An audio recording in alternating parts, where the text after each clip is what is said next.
Hello and welcome back to Dandelion Steam, the channel where we try to justify our video game addiction by waxing philosophical about a game where you can do this.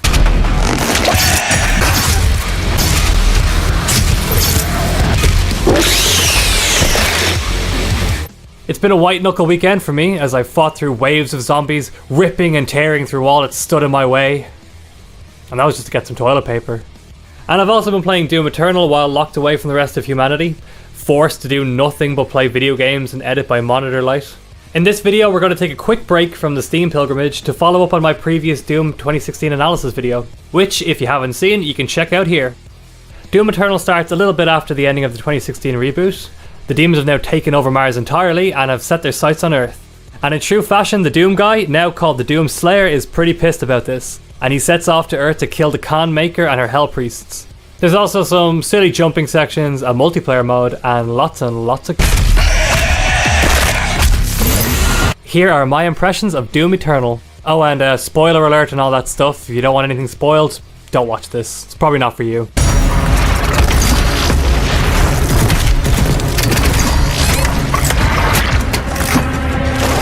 A lot has changed since Doom 2016. There seems to have been a large-scale battle for the Earth involving a number of factions, one of which appears to be an order of slayers that you're a part of. I get the feeling that if I'd been a total nerd and read all the codex entries in the previous game, that I'd have a better idea of what's going on. There's a ton of lore in this game to digest too, but the in-game story beats follow a very loose thread, mainly serving to push the game forward. On a number of occasions I was introduced to a character in a cutscene and then you would just never see them again. And then it was frustrating when you wouldn't find the secret piece of lore that would explain their significance. Although, this does kind of reflect the attitude of the Doom Slayer in this game. He's constantly told that what he's doing is wrong and that he can't escape his fate, and then he'll just blow off the guy's head. How can this be? No man can pass through the gate. It's almost like they knew the story wasn't that important, and had the Doom guy take the villain's plans as seriously as we're supposed to. Thankfully, Doom has addressed one of my big issues with the 2016 reboot though, in how it handles collectibles. The missions are now far more linear, meaning all the secrets are found in usually quite cleverly hidden offshoots of the main path. This cuts down on the downtime, and with a keen eye, you shouldn't need to take too many hours scouring the map to find them all. This was something that I thought really hurt the pace in Doom 2016. Walking around the maps trying to find tiny hidden areas slowed the game to a halt for me. But in Doom Eternal they've streamlined it just enough, even adding a fast travel system so that you can get around easier. This isn't something that I'd usually praise, but for a game like this that needs to keep the intensity high, it keeps the game moving along at a quick pace. And the option to be meticulous and 101 the game is still there, but I didn't feel underleveled by the end, and I found just enough lore to piece together some kind of a sensible story without bogging down the experience. One gripe that I had though with the story personally, and this is a trend that I'm seeing a lot more in games now, is that they've changed it from a linear story to a series of missions with the character returning to a hub in between. I wasn't too pleased about this, as I like my story games to feel like a single interconnected arc, with possibly the option to mission select from the main menu, but I don't like this new trend of presenting the story like a series of separate challenges. And I think this contributed to the loose feeling of the story. And the presentation of the main menu title screen looks like they're just missing an option for loot boxes. Not a good sign.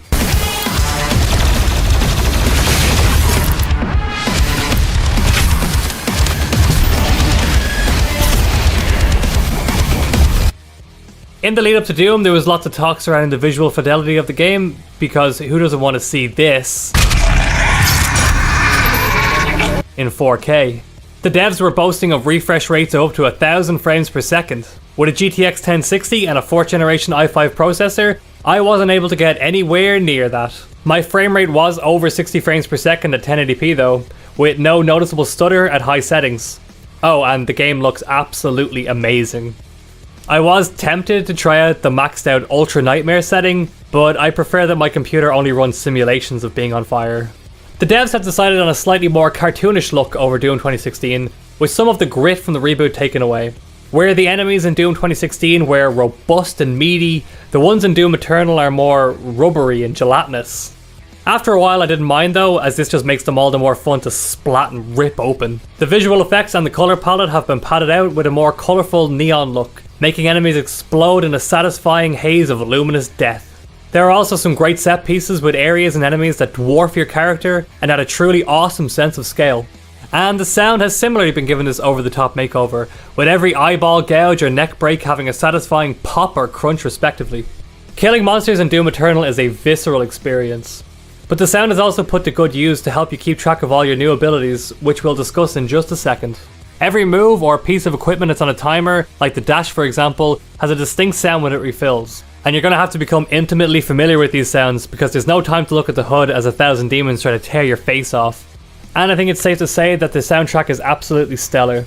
Mick Gordon has done a great job delivering a thumping heavy metal soundtrack with just enough electronic elements to reflect the cyber demonic aesthetic that Doom is known for. I was a bit skeptical about the music in the run up to release, as they clearly knew that the music was going to be a big selling point for this game. There were a number of saccharine sweet PR friendly videos involving heavy metal choirs, but thankfully this soundtrack is just as good, if not better, than Doom 2016. When you're finished, do yourself a favour. Go back and play your favourite missions, but turn the dialogue off and crank the music way up.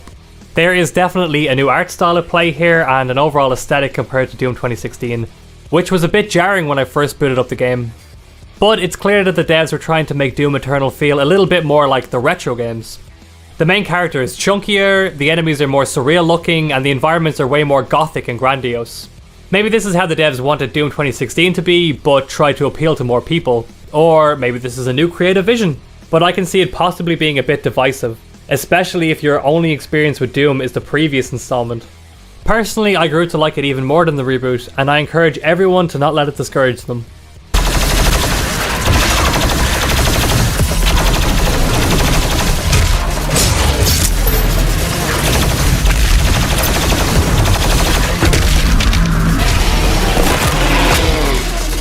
Doom Eternal builds upon the fundamentals of its predecessor and adds some really great new mechanics that feed into the core gameplay loop. Doom Eternal is about quick reflexes, on-the-fly resource management, and fast-paced three-dimensional movement. And you're going to need to master all of them in order to survive the sometimes overwhelming onslaught of enemies the game throws at you. I originally wanted to play on hard, but waited for normal so I could get through the game quickly for this review, and I'm glad I did. By the end, every piece of equipment and movement option was required, as my ability to improvise in the heat of battle was pushed to the limits, and not paying attention to your surroundings meant a very quick death. The new features include a dash move, which seems to be inspired by Doom VR. This move is essential for dodging projectiles and melee attacks, and is also used in the new platforming sections, which we'll talk about in a second. There's also the Blood Punch, which can eviscerate multiple enemies at once, but it needs to be charged up by performing melee kills, and the Flame Belch Flamethrower, which sets enemies on fire, causing them to drop armor. And making a return are the Glory Kill system, obviously, which gives you health, and the Chainsaw, which refills your ammo. These additions fit nicely and have been used to refine the core gameplay loop rather than simply just expand upon it or oversaturate it. It took me a while to build up the muscle memory to use all the new features, but everything feels like it has a purpose. There is now a constant need for health, ammo, and armor in order to stay alive. Thankfully, your chainsaw now recharges 1 pip automatically, and you're going to need to use it often just to keep shells in your super shotgun. Every fight is now a tense battle for survival, especially in the later stages when enemies take a ton of ammo to kill and have to be disposed of in a very particular way. You'll always be on the brink of running out of something, meaning you have to juggle chainsaw kills, glory kills, and know when it's most advantageous to rack up armor using the flamethrower. The only new addition to the game that I had a problem with was the introduction of dedicated platforming sections. The controls are fine and they work, but they don't really serve the game in any way. They're just slightly more interesting corridors between combat arenas. If they'd integrated these sections into the game more cohesively, say by having a fight that takes place on a number of small floating islands requiring you to move quickly across dangerous chasms, they might have been something great, but as they are now, they're fine, but they're wholly unnecessary. For multiplayer, Bethesda has gone for something a little different. There's only one mode, it's a 2v1 PvP/PvE hybrid. One player takes on the role of the Slayer with whatever items and upgrades they've unlocked in the campaign so far. The other two play as their choice of demon from the main game, and along with an entire horde of AI-controlled enemies, have to hunt down the Slayer. During your first few games as the Slayer, it can really seem like the odds are stacked against you, but you clearly have a speed and movement advantage over your opponents, as well as way more offensive options. You can also recover health and armor far more easily by taking out the AI controlled enemies. Playing as the monsters can sometimes be an easy win, but against a good player you'll need to coordinate your tactics and optimize your loadouts with the perks you get between rounds. Whether or not this mode will take off and be a hit is yet to be seen, but even if you never play the multiplayer mode, the single player is worth the price of admission. So if anything, it's just a little something extra for those who are interested.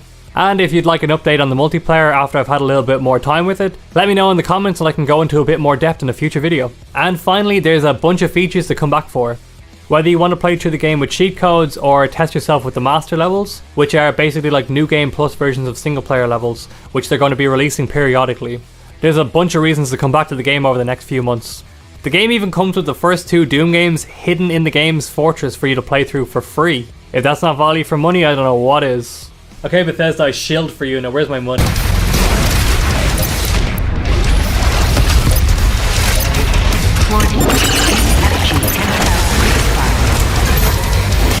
I didn't give a score for Doom 2016 in my analysis video, but I'd give it a solid 8.5. And take into account that I don't believe in giving out 10s, as that's reserved for some hypothetical perfect game that's out there in the ether somewhere that'll probably never actually exist. Doom Eternal for me is a 9 out of 10. The mechanics that they've added only add to and deepen the core gameplay, which is what people love about this series. And they've streamlined exploration just enough to balance it with the high energy action sequences. Unfortunately, the useless platforming sections and the shallow approach to story take away from the game, and those efforts could have been used to create even more standout combat encounters. But given how fun the game is to play, and if you like the previous installment, I wholeheartedly recommend you buy it as soon as you possibly can. I couldn't possibly think of a better reason to lock yourself away for a few weeks. Thank you so much for watching this review of Doom Eternal. If you like this and you want to see more, you can check out my Doom 2016 analysis, or you can visit the rest of the channel to view the Steam Pilgrimage so far. If you're not familiar with the Steam Pilgrimage, it's a video series where I document my progress as I attempt to finish all 250 games on my Steam backlog. Doom Eternal makes 6 in total so far, so if nothing else, there's plenty of content to come. So like this video and subscribe if you're interested, and I'll see you in the next one. And keep hacking away at that backlog.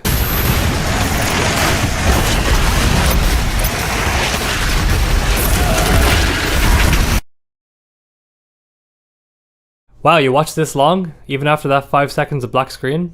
Okay, then maybe you'd like to hear me rant about this guy right here. I didn't include this in the main review because, I could just suck at the game, but this guy is a fucking asshole. The devs decided to put a Dark Souls boss into Doom, and it was the goddamn Capra Demon. You're supposed to keep him at medium range, whatever the fuck that means, and he never does the attack you want him to. Like, why are you shooting your laser at point blank range? Why is the dog the only thing in the game that doesn't drop anything when it dies? Explain this, id Software. Explain! Explain! Okay, I'm done. Ah, seriously, fuck this guy.